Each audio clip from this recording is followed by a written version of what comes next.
ಅವನು ನೋಡಿದ್ರೆ ಕುಡ್ದಿರೋರ ಥರ ಇದ್ದಾನಾ?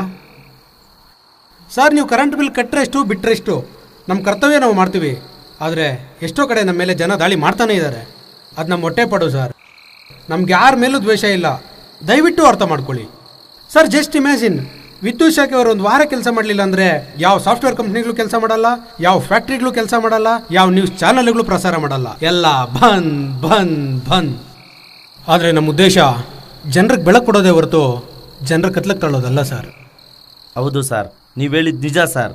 ವಿದ್ಯುತ್ ಶಾಖೆ ಇಲ್ಲದೆ ಇದ್ದರೆ ಯಾವ ಕಂಪನಿಗಳು ಕೆಲಸ ಮಾಡೋಕ್ಕಾಗಲ್ಲ, ಸರ್ಕಾರಕ್ಕೆ ತೆರಿಗೆ ಸಂಗ್ರಹ ಆಗಲ್ಲ, ಜನ ಬದುಕೋದಕ್ಕೆ ಆಗೋದಿಲ್ಲ. ನಿಮ್ಮಂಥ ಲೈನ್ಮ್ಯಾನ್ಗಳು ಪ್ರಾಣ ಪಣಕ್ಕಿಟ್ಟು ಕೆಲಸ ಮಾಡ್ತಿದ್ದೀರಾ, ಆದರೆ ನಮ್ಮ ಜನಗಳು ನಿಮ್ಮನ್ನು ಸರಿಯಾಗಿ ಗುರುತಿಸ್ತಾ ಇಲ್ಲ ಸರ್. ಕ್ಷಮಿಸಿ ಸರ್. ಕ್ಷಮಿಸಿ, ನಾವೆಲ್ಲ ದುಡುಕ್ಬಿಟ್ವಿ.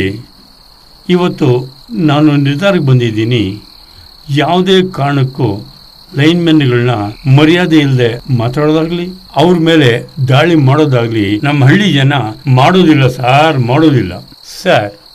ಇನ್ನು ಮುಂದೆ ನಮ್ಮ ಹಳ್ಳಿ ಜನ ಟೈಮ್ ಸರಿಯಾಗೆಲ್ಲ ಕರೆಂಟ್ ಬಿಲ್ ಕಟ್ತೀವಿ. ಅದೇ ಸರ್ ನಾವು ನಿಮಗೆ ಕೊಡ್ತಾ ಇರೋ ಗೌರವ. ಸೆಕ್ಷನ್ 332 ಅನುಸಾರ ಕರ್ತವ್ಯನಿರತ ಸರ್ಕಾರಿ ನೌಕರರ ಮೇಲಿನ ದಾಳಿ ಅಕ್ಷಮ್ಯ ಅಪರಾಧ ಮತ್ತು ಜಾಮೀನು ರಹಿತ ಜೈಲು ಶಿಕ್ಷೆಗೆ ಅರ್ಹ. ಉತ್ತಮ ಸಮಾಜಕ್ಕಾಗಿ ಸರ್ಕಾರಿ ನೌಕರರ ಮತ್ತು